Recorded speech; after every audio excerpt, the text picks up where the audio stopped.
However you are and whenever you are, welcome to the special podcast edition of Paranormal Now. This is not our usual Tuesday night live from KGRA broadcast, but an important UFO-related story broke yesterday that I wanted to report on. The article that started the coverage on this unfortunate Tom Reed UFO Monument Park story was Sheffield Town Crew Hauls Away UFO Monument, Off-World Witness Vows to File Charges by Terry Cowgill of the Berkshire Edge. Now, about a month ago, we had Tom Reed of the 1969 UFO encounter in the town of Sheffield on the show, Sheffield, Massachusetts, where he and his grandmother, mother, and brother were crossing a covered bridge, came in contact with a UFO. Reed recalls that event in detail, and I'll post that show link at the bottom of the description of this special episode on Spreaker.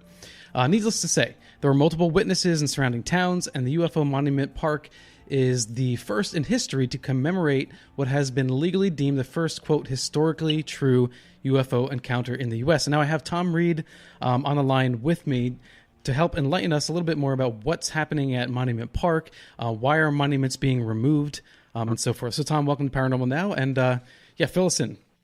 Yeah, hi. Thanks, Alan, for having me. Sure. This has been an ongoing issue for quite some time, maybe going back to 4 years. I'd like to let your listeners know, first of all, that if you were to read or look at the articles in the newspapers and so on and so forth, the headlines, it alludes that I or someone related to me or close to me had actually placed this monument in this area, which is now a park.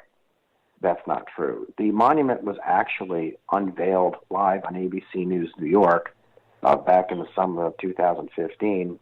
In some respects, in memory of my late father, because he had been an advocate of the activity back in Sheffield, that sort of thing. And when he passed on the same date that the incident was mentioned at the United Nations, the community got together and passed a hat and built this monument and had a tribute to my late father's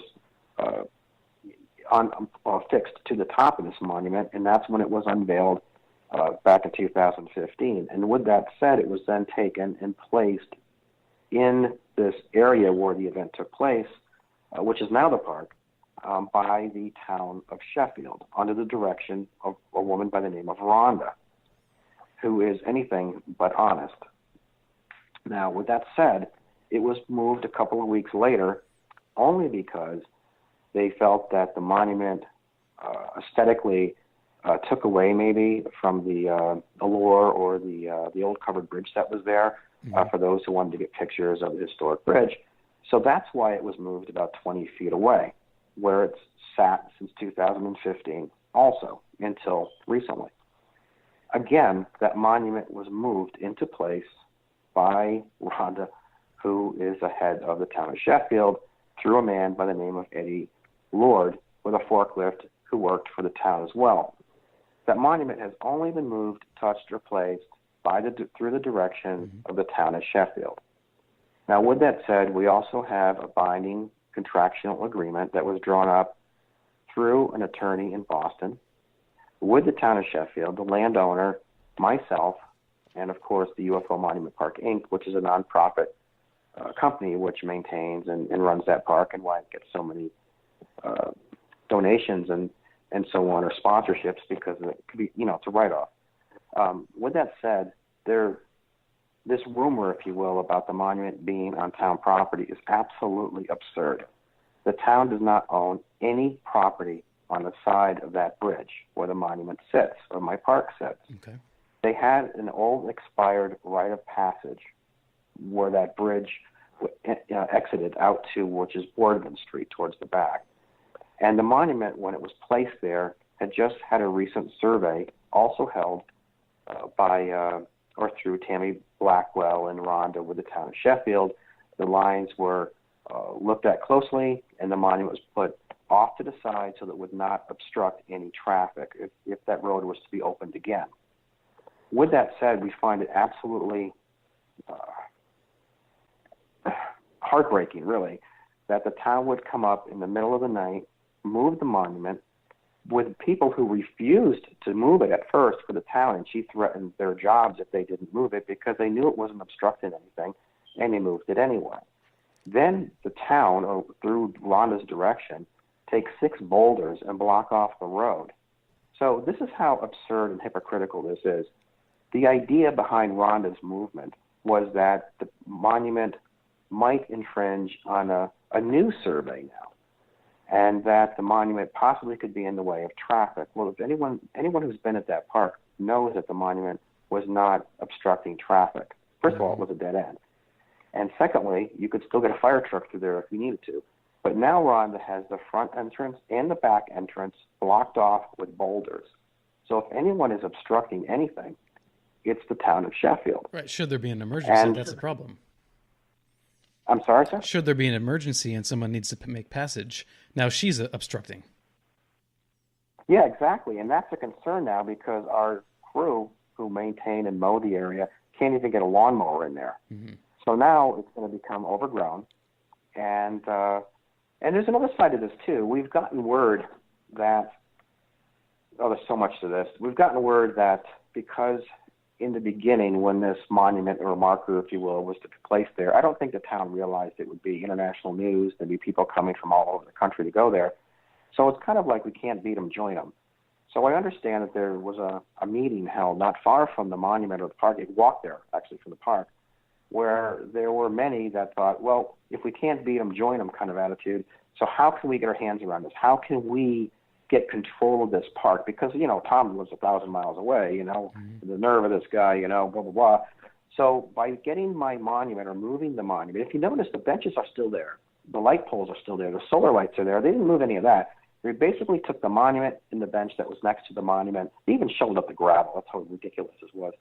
But the thinking now, and from what I'm hearing, is that the town now wants to rename the park the Sheffield UFO Memorial.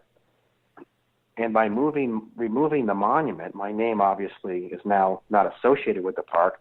They can put in a new marker themselves, and now they'll be able to control who comes, events.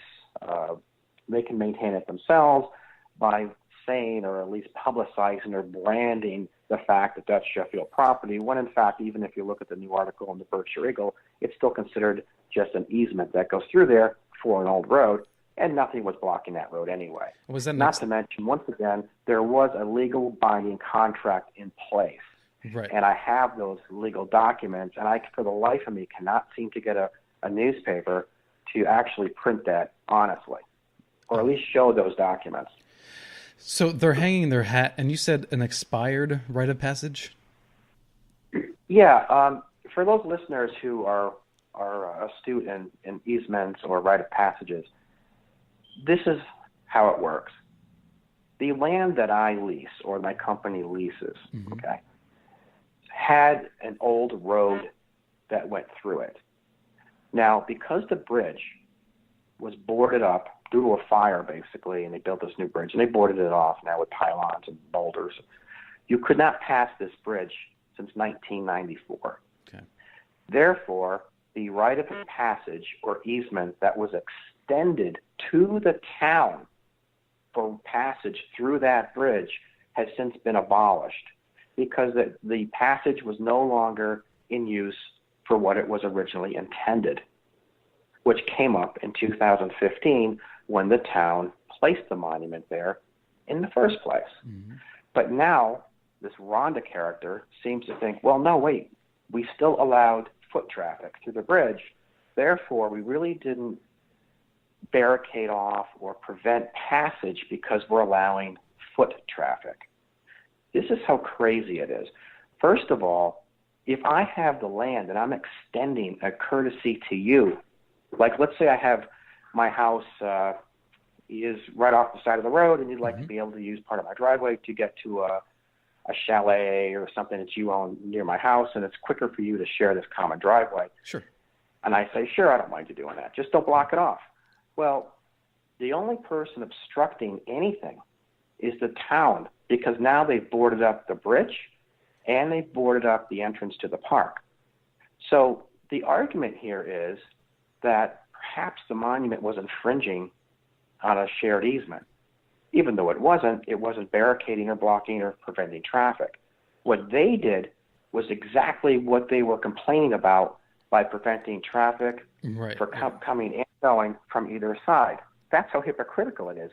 And the papers will not even comment on that.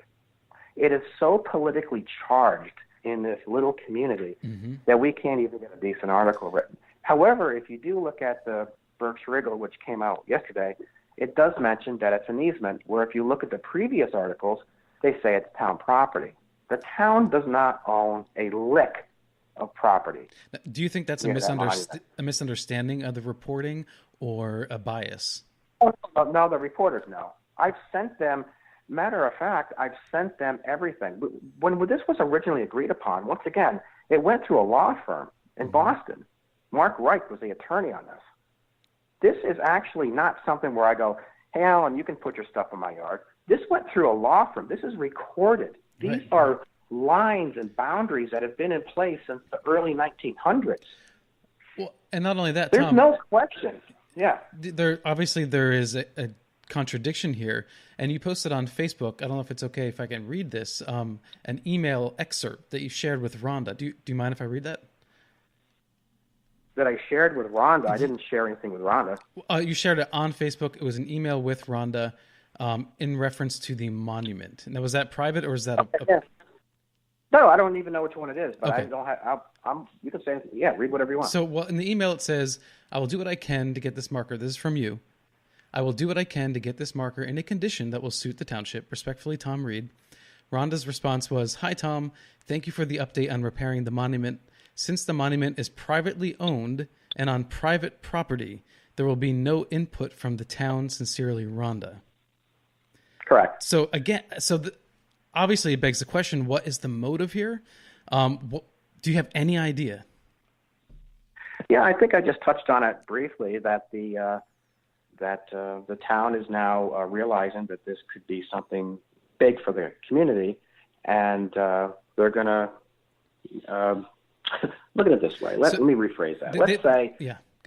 Let's say you and I were at a happy hour, and somebody says, what about this UFO park thing? It's getting a lot of attention. We're doing TV shows there. They shot 3 or 4 shows there. The people are coming. It's a hot spot. And someone goes, yeah, and who the hell is this Tom Reed anyway? He doesn't even live in this community. It's 1,000 miles away.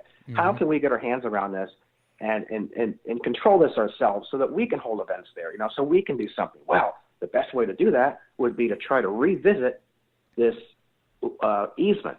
And if we can block off the road or we can remove the monument, we can put our own stuff there. And then now we can have our own, Sheffield UFO Memorial Park, and we now can, have full control over anything that happens there. So that's what's happening. So basically they saw the benefits of this thing. They're trying to appropriate it rather than just making friendly and building good relationships. And because they're already benefiting from it, they're trying to make this far more complicated and difficult than it seems like it should be. Because at first I thought, well, maybe they don't want the attention, right? They don't want the stigma of the UFO thing going on here. So why would they do this? Because this action is actually bringing more attention to this monument park. But now what you're saying actually seems to make a bit more sense. But again, it's better to have more friends than enemies, is it not? Yeah, and that's a good point. And in the beginning, I don't think they wanted the attention, and that's why I think they mentioned, wackadoodles and all this kind of thing when it comes to this topic. But, it's been 4 or 5 years now, and people like it. I mean, they throw their Frisbee around over there. They walk their dogs. They have picnics there. More and more people are donating park benches and lights. And so now it's bringing a lot of people to Sheffield, and they're not wackadoodles. You know what I mean? They're bringing... I think originally they thought this, was going to be some type of a joke and make fun of their town. But they're missing the point of this whole thing, because that monument was there for 4 years. It also has, squatters' rights. That monument was deemed an historical marker, an historical state marker. Yeah. You can't take an historical state marker without being on the fringe of being charged for a federal offense. Well, it also had my name on it, and it also has the governor's name on it. And so I think the town has kind of lost what this means to the community. That monument was also built and funded by locals who passed the hat. Some might have put in $20. Some might have put in $200. It doesn't. The point is that that was built by the witnesses. So this woman, Rhonda, has slapped her own community in the face. She's done something completely illegal.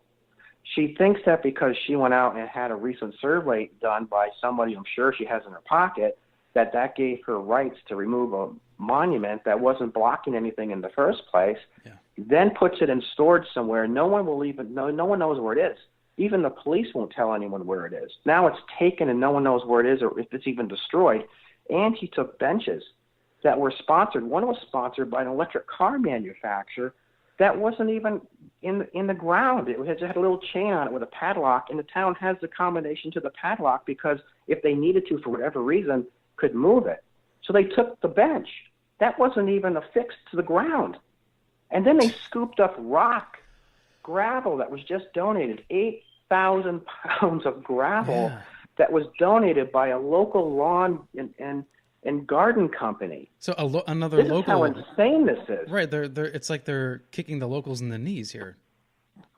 Yeah, and they've lost the whole point of the marker. This is history to the town of Sheffield. This is their history, and she's, boom, gone. We're going to put a marker there, and we're going to capitalize. Basically, the thinking is, we'll sell mugs, we'll whatever, So they're trying to take the significance, or actually, the influx of traffic. It's on Google Maps. It's MapQuest. It's on Yelp. It's become a tourist attraction. So I don't even think she cares about the history that was made there, because if she did, she would have moved the monument or said, Tom, hey, listen, maybe we could do something else. I'm flexible. I'm cool. I don't care. I live 1,000 miles away. I want to work with you. She didn't even hold a town meeting? I'm sorry. No, she didn't hold a town meeting or anything for this? Nothing. And even the people that she hired to go move it refused because they knew they were breaking laws. And she went out and said, oh, well, we've got a court order to move it, and you move it or your jobs are, you're all fired, which is not true. There's not a judge on this planet that would issue a court order to move something if you were saying it was on town property. They'd say, well, we'll take it. Well, that's what I was going to ask you is where does her authority really come from? But she has none other than her word. Is that what this is? Yeah, well, people are, I think, scared of this woman to some degree. She has fired police officers for not cooperating. She's threatened to fire the entire first floor of the town hall. She has family that own construction companies, so she uses her own family to do projects without putting it out the bid, which is something else that, you have to take bids. You have to be fair to the competition in the area. There's questions about that. She's not very well liked. I don't know what her, why she couldn't be a little more open about what she would like to do, because I certainly would have worked with her if I needed to. I'm not a hard person to get along with. Sure. I've been working with them. Even the email there, I'll fix up the monument. That was after the monument was destroyed. That monument was defaced twice. Not once, but twice. And they could not find who did it. Therefore, there was no restitution to repair the monument. So that letter that email correspondence that you alluded to earlier, read to your listeners, was when I spoke to Chief Eric Munson, who called me up and said, hey, Tom, the monument really does look lousy. Would there be any way to maybe fix that up? I think it would go a long way with the locals. So I opted to say, look, I don't care. It's a few $100, whatever. We'll have somebody go fix it up until you find who did this, and when restitution is paid, you can, send it my way. Sure. And that was when I reached out to Rhonda to say, look, again, trying to work with the town, I'm certainly willing to fix it up. And her response was, it's on private property. Look at the date of that. What date was that? You see it, right? It was 2006. I think it was September 2016. Yeah, 7/26/16. It's on private property. I'm sorry? Yeah, 7/26/16. Okay. Yep. It's on private property. It's privately owned. Town has no interest. And there's another one there, too, I think I sent, where the lawyer actually says the town will follow or abide by the agreement with the placement of the monument, which was made with you. So even the attorney says, look, the town will abide by its agreement with you. So I don't see how this woman now, just because she has aspirations of doing something with this park area herself, feels that she has a right to do that. Okay. It's wrong. It is wrong. And anyone who wants to call her directly and complain, I would call this number here. It's 413-229-7000, extension 152, and that's for Rhonda Lombard. Again, it's 413-229-7000, extension 152. And Tom, what else would you like people to do to help support your cause here? I don't think calling her is going to make a difference, to be honest with you. Sure. I wouldn't call the Sheffield Police Department because they're controlled by Rhonda. If those who want to help, for those who'd like to help, I would contact the State Police Barracks in Lee, Massachusetts. That is where the criminal charges have been filed. The Sheffield Police Department certainly is under Rhonda's control and probably would do very little. So again, for those who'd like to help, please contact the Lee Police Department. Okay. It's the Lee State Police Department where the files have been charged. Okay. And oh my God, I got to start again, man. I'm sorry. No, go ahead. Good. Yeah. For those who would like to help, please contact the State Police Department in Lee, Massachusetts. That is where the charges have been filed. Okay. And the number for that is 413-243-0600. And I know... Is that for the Sheffield or State Police? That's for the State Police Lee Barracks. Fantastic. Yep. Okay, so what else? So there's another email too, ufomonument@gmail.com, if you want to support the UFO monument in general. And that's pretty much all we can do at this point, I guess, Tom, huh? Well, there's a lot more going on. We do have an attorney. I'm sure he'd love to hear the outpour. The other thing I would say, too, is the articles that are coming out in the papers, feel free to leave a comment below, because there is power in numbers. And this is something that really at this point needs some support. I mean, we have made history with this marker for not just what it stands for, but for what it represents and what it's doing for the community and what it's doing for the UFO community. It's bringing people together. It represents a unity. These people in the area are floored by this. They are just absolutely beside themselves. My Facebook is blowing up. My cell phone is blowing up. Everyone was so excited in the area that their voices were now heard. Yeah. And this is just a travesty. Well, take the monument. I'm sorry, to take the monument and not even tell anyone where it is. That's bizarre. Well, that's why this is a perfect example of small town, whatever, government overreach and abuse of power. And it's an absolute insult, not just to the UFO and paranormal community who listen to this channel, but to the American community. So if anybody wants to do something, like Tom said, call those numbers, or you can go to BerkshireEdge.com, and I'll put a link to that article that I had mentioned earlier in this episode, and leave a comment on that article. Let's flood the reporter with comments and see if we can keep this story going. Tom, any last thoughts? Yeah, I would also go to the Berkshire Eagle article that came out yesterday that was written by a woman by the name of Heather. That article does state, and if you look in there, that it is an easement. It's not Sheffield property. And that actually mentions that I have tangibles to support that this is private property. She does allude to that. So that's an important article as well. Although it wasn't well written and it wasn't totally honest or completely honest, it was still, it does show that we do have an attorney and that we are right and that it is on private property. The only other thing I would say is that for anybody who, would like to reach out, there is also Judge Kevin Titus, who is on my Facebook. He's been a big help. And Mark D'Antonio has been a big help. Of course, KGRA has been a help. So I just want to thank everybody for their support, and we will prevail. We have a lot of people around us. We are right. We have everyone working with us from Parks and Recreation in the state of Massachusetts to state police to judges. And we are right. And I am speaking with the state representative, and I don't think that this is going to drag on too much longer, but who knows what's going to happen. I mean, it's an odd topic, and a lot of people just don't care for it. And now there's a possibility of the town making some money off of this. So it could be a battle, but it is the 50th anniversary, and I'm not going to let some small town woman ruin what has taken 50 years to accomplish. Absolutely. So. And it's such a beautiful park, and you really did an excellent job at beautifying it.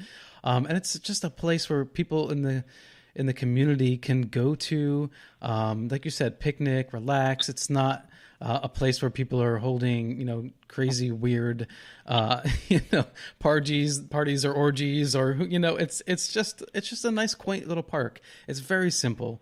And it's on the water. It's a waterfront park. We're even putting in an access so children can go fishing. Yeah, there's no reason to be upset about this.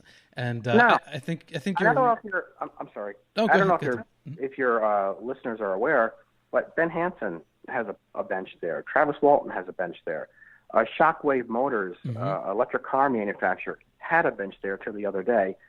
Jingles Lawn and Garden, who maintains the park, they took her part. This woman who owns Jingles Lawn and Garden lost her husband 6 months ago and sponsored a bench in memory of her late husband because he went to school with me.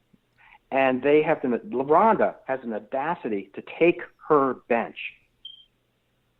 This is how messed up it is. And now you've got some TV shows, and Ancient Aliens is filmed there, and the sign just went in that was donated by Ancient Aliens. We've got X-Files is putting in a bench. Yep. And the kicker here is that KGRA also participated as well. This is really what hurts. We were just given a donation of a $6,500 telescope that was to be installed in memory of the late Stanton Friedman, who was not only a good friend of mine, but who also was a very a supporter of this incident, and even talked with the Historical Society in Massachusetts. And that was going to be installed, and there was going in July with the help of Mark D'Antonio, who was going to come in. He doesn't live far from the park. And so all this is on hold now because we can't have a $6,500 telescope being installed in the park in memory of Stanton Friedman and have this woman in town who thinks that she can control everything in my park. So now that's put off a little bit, which stinks because Stanton was a friend of mine too, and this was a beautiful tribute. And I think that's what people miss, is that this park is a tribute to everybody. Yeah. My father lost his life on the same day this was mentioned at the United Nations. That's how the monument was rolled out in the first place. Jingles Lawn and Garden also, she had lost her husband, who went to school with me, who was a witness to this thing, along with other people. And now Stanton Friedman's telescope. I mean, this is a beautiful park that resonates something very warm and supportive and honest and loving. And this woman is very dark and cold, and it's right. Well, I don't know the woman, but her actions seem to be that way. It's just so aggressive. I did call and leave a message for Rhonda, to see if she wanted to go on the record and comment on this, and I'm sure she won't. So it's a shame, because this really is truly a communal space. Like you said, it's so integrated with so many different locals and other people in the UFO community, within the media at large, that have all participated to put this thing together. So fingers crossed, and I wish you all the best. Yeah, thank you so much. And one more thing, Sure. If I can. I think all cases, if you will, or all those that are in the forefront, all have something to offer. Betty and Barney Hill, Travis Walton, John Burroughs, our case. We all have something to offer, and we strive for whatever that goal for us is. And after 50 years, we finally get recognition. We finally get a park that's supported, and it turns out beautifully. And then you've got a woman like this that just overnight destroys it. Yeah. And that to me is more than sad. You should see my mother's face yesterday. She was crying in the living room. My mother actually she was going out the door with her purse, and she sat down on the sofa and cried. Well, I mean, especially for your mother and you were there. It was an incident that so many other people just simply can't conceive of. And it was an emotional thing for you guys. And it's a shame because you finally have, the America that we love, people from all different walks of life, different, politics coming together and creating this place. And now here we have someone who I guess has something to prove. Well, I think it comes down to, hey, we can't beat it. We didn't like it at first. It's an international spot now. People are coming from all over, and my God, we're not going to let some guy 1,000 miles away, have control over this land. We are going to get control over this thing ourselves, and that's all it is. I mean, that's when it comes down to it. That's it. The town wants control of it. Rhonda wants control of it. Okay. And anyway, thanks for the time today, Alan. It's always a pleasure, and I appreciate it. Yeah, no, thanks, Tom. I appreciate it as well. And I will not be live on KGRA this Tuesday. Carol is filling in for me because I have to travel. But I'm sure Carol will touch on this story. And then when I get back, I'll update everybody listening where we are with all this. So thanks again, Tom. Thanks again, buddy. Thank you so much. Okay, so that's it for this brief edition of Paranormal Now on Spreaker. All the articles that we spoke of today, links will be down below in the Spreaker description on the Paranormal Now page for this episode.